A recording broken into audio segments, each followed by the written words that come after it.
Talking about Arsenal, The Arsenal, who, you know, they've dropped points the last couple of games, but still have stretched their lead to 7 points. So do you see it as opportunities missed or a positive that they are stretching their advantage? I think it is a positive. Not it is. Not that I think about it. It is a positive. Sorry.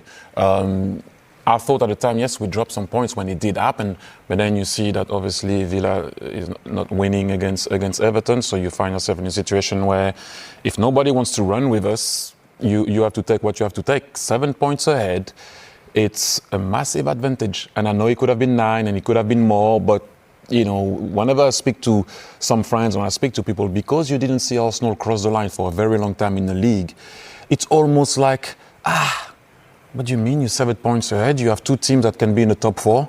You put money on the table. We kept our coach. We're going to talk, and we see obviously a lot of coaches that are getting the sack or the people don't trust. It looked like that we were right to keep that manager. Is doing extremely well. Obviously, I'm going to repeat myself. You put money on the table. You're 7 points ahead. What do you want to be? 30 points ahead, and then you want the league. You want to win the league already now. We are doing extremely well. We asked Mikel Arteta to find a way to be above Liverpool and Man City. If they're not following with Villa, that's on them. Look at what you're doing and what you can do, however you want to do it. I know a lot of people are talking about set pieces and, you know, not a lot of chances created and whatnot. We asked him to find a way to win. We still didn't. But that's what he's doing.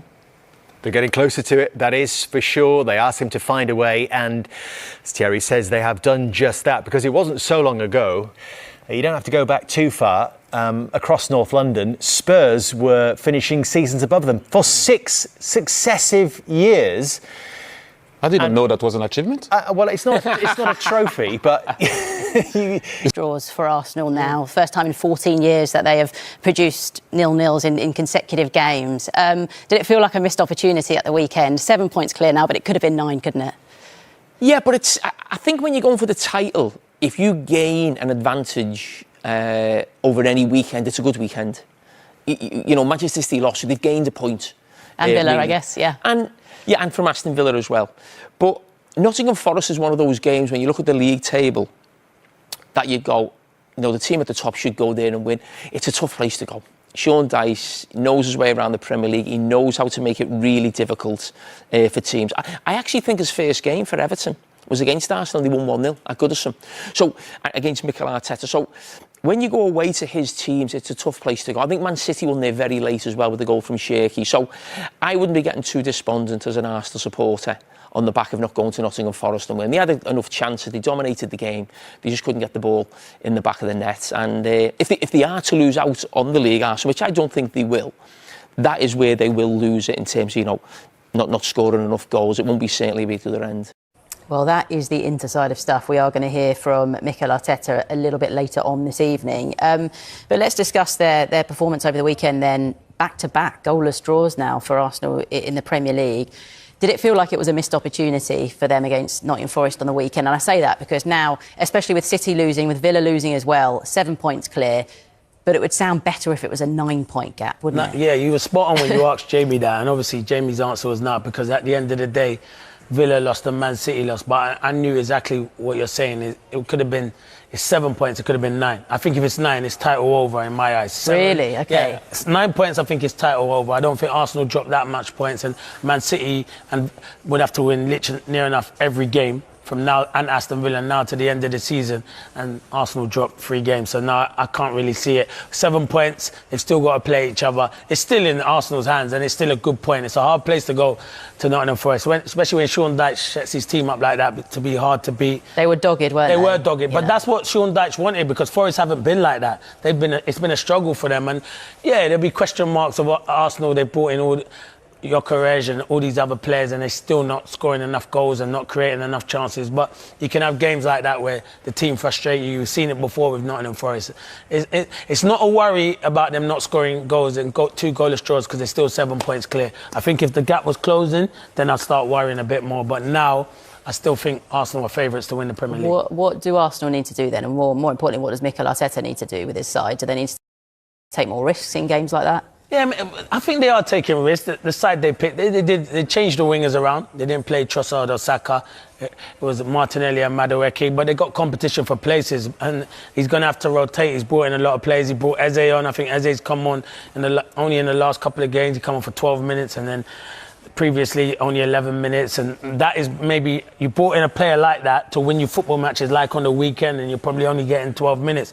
Odegaard's the man in possession of the shirt at the moment and probably deserves it because he's been in good form. But then you're looking at the goal scoring.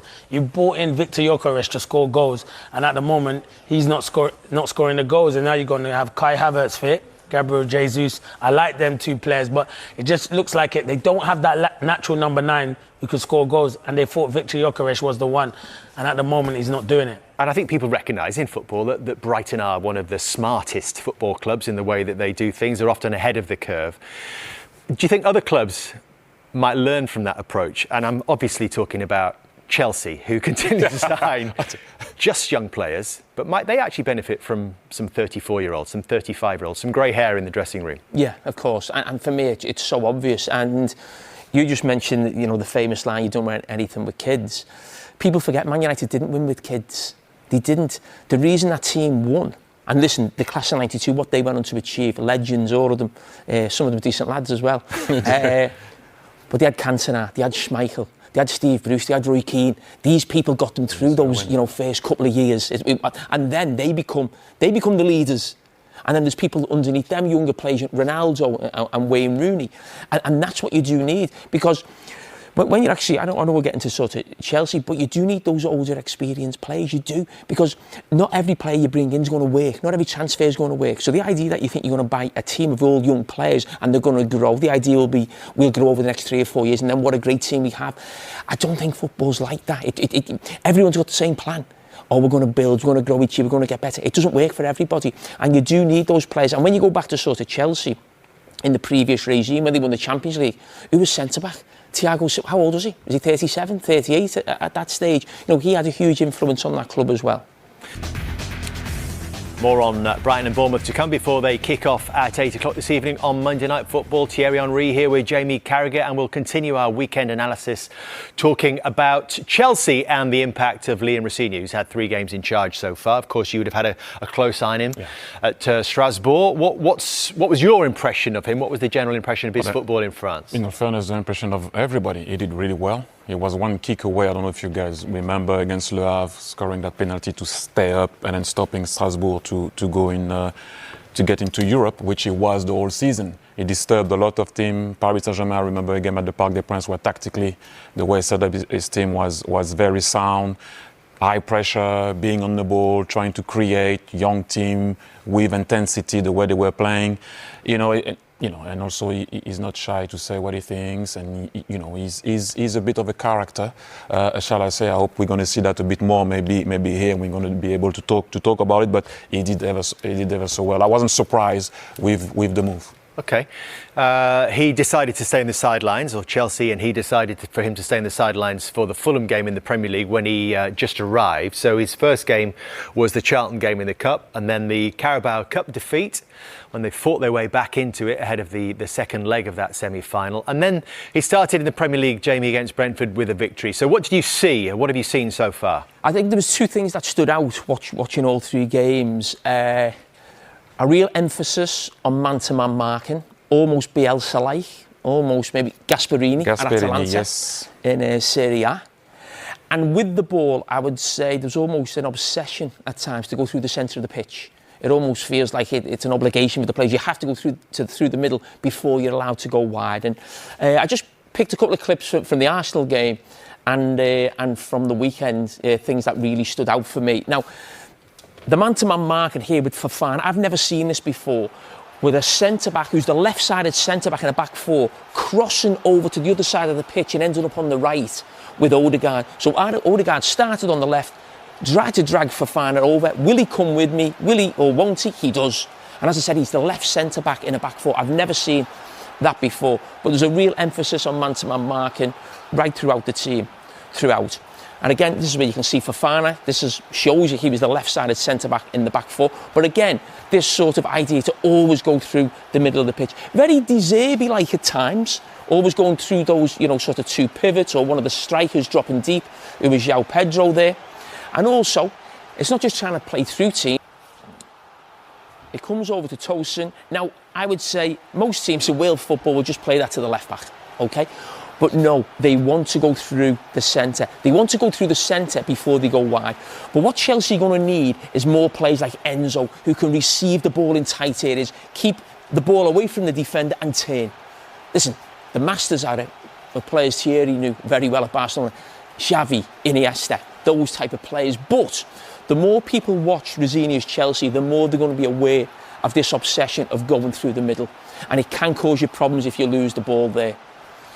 We've got a similar situation again where Enzo just drops a little bit deeper. But again, that's the pass almost every club would make. Your fullback's on his bike and you try and create a 2v1 with Garnacho, and maybe Cucurella goes on the overlap. But no, what's Enzo Fernandez looking to do? He wants to go through the middle before they go wide. So João Pedro's just dropped off between the lines. They win the ball back there, and that can happen. And then it gives the opposition great counter-attacking opportunities. And Brentford should have won this game. They were fantastic. That was the best chance of the game. So they were fortunate at times at the weekend, Chelsea. But that's how the manager wants to play. I mentioned the man marking earlier with Fofana. This time it happens with the left back. Now you can see Cucurella, he's not fully sure. He keeps stopping, hesitating, whether to go in with Jensen. Now he goes because the ball's being played to him, but he doesn't feel comfortable going in there.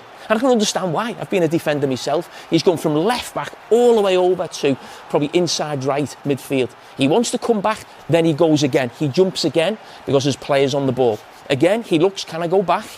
He wants to come back. Look, he's looking, he's not sure. Oh, I better go back. Again, he's caught in between. And the problem that is that you end up having Garnacho at left back because he's man marking the right back. So if you've got a player, and there's plenty of players in the Premier League who can make that pass, he makes that run there as he did, he would have been onside. And that's a problem, sort of man-to-man marking that you can get if you sort of take it to the extremes of man-to-man all over the pitch. You have players in positions where they're not comfortable. Cucurella didn't feel comfortable in a midfield pressing position. Garnacho was definitely not comfortable in that position. So these are things that I think the opposition teams will look at to try and gain an advantage. Again, this is the first goal. That ball can easily go out to the wide player there. But again, it almost feels too early to go wide. The idea is to go through the middle, then go wide. Again, it can come here, it can go wide again. But no, we're trying to look for the numerical advantage in the centre of the pitch. And then this pass here from Tosin is fantastic. Into Palmer. You can see the space, he sees the eyes, into Cole Palmer, lovely touch. Now it's the time to go wide. Now we will go wide here. Out wide to Garnacho, so we have to go through the centre first, then it goes wide. What was really interesting when I watched this game back, what happened a lot through the game, was actually Chelsea's 2-3 rest defence. So Brentford always kept 2 up majority of the time, and they went 2v2. But the full-backs in this game never overlapped. I never saw them once overlap. Wingers really high and wide, and they always tucked in alongside Caicedo. So you had that situation of a 2-3 rest defence, and this is what helps them get the first goal because of the position of Cucurella. So Enzo loses the ball, but because Cucurella's here, he hasn't got on the outside of Garnacho, as you might expect.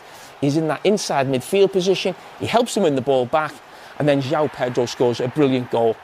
I mean, he puts his arm up, but it was given with the VAR. But they go on to win the game, second half with a penalty. But watching the game back, it was one of those ones where you'd look back and think, we got away with one there. But it's early days with Liam Rosenior. He's made a really good start. But straight away, as a manager, you can see his idea, you can see his principles.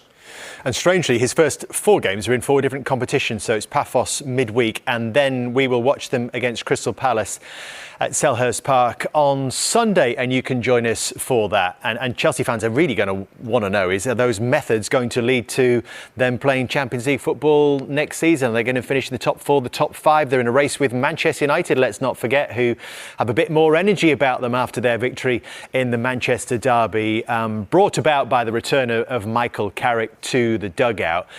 What, Jamie, was most striking about the victory for you? It felt like a back to basics sort of approach, and I mean that in a complimentary way. because they only had a few days on the training pitch with 3, the I think. players. 3 days, the news, a new coaching setup as well. Let's not overcomplicate this. And the best way to describe it felt like a throwback to the days when I played, how they went about it.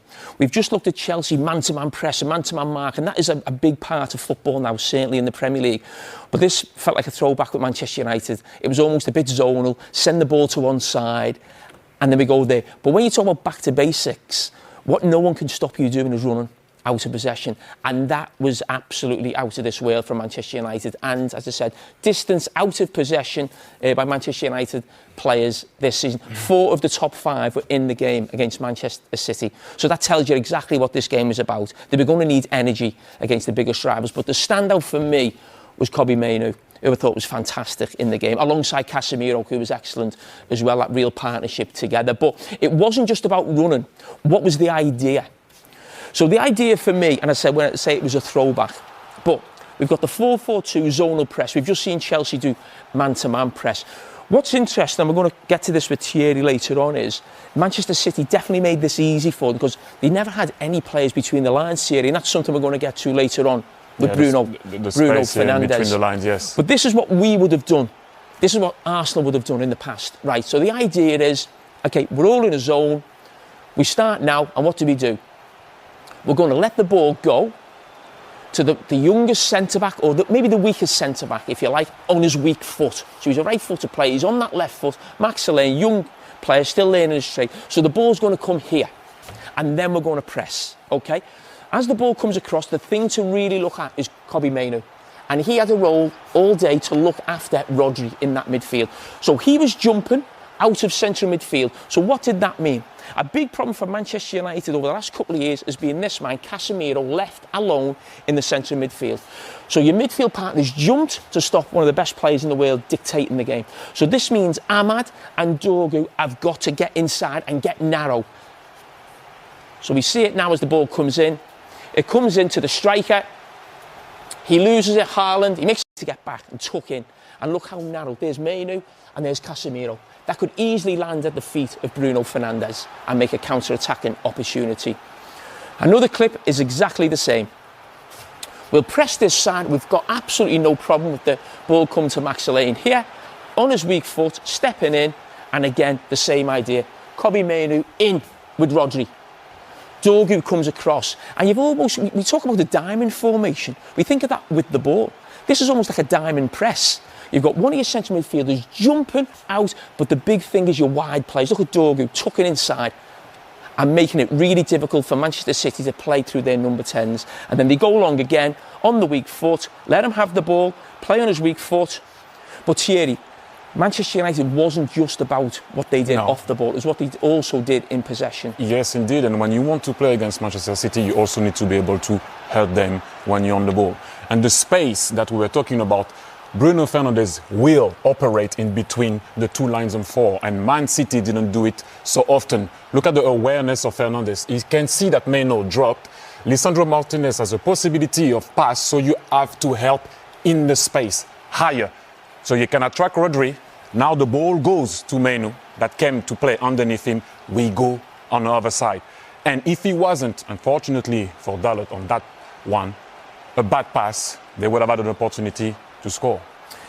Again, I mentioned this role of Mainoo and Rodri. Now, we spoke about it being higher up the pitch. It was exactly the same plan when they were deeper. Manchester City will push you back because they have great possession.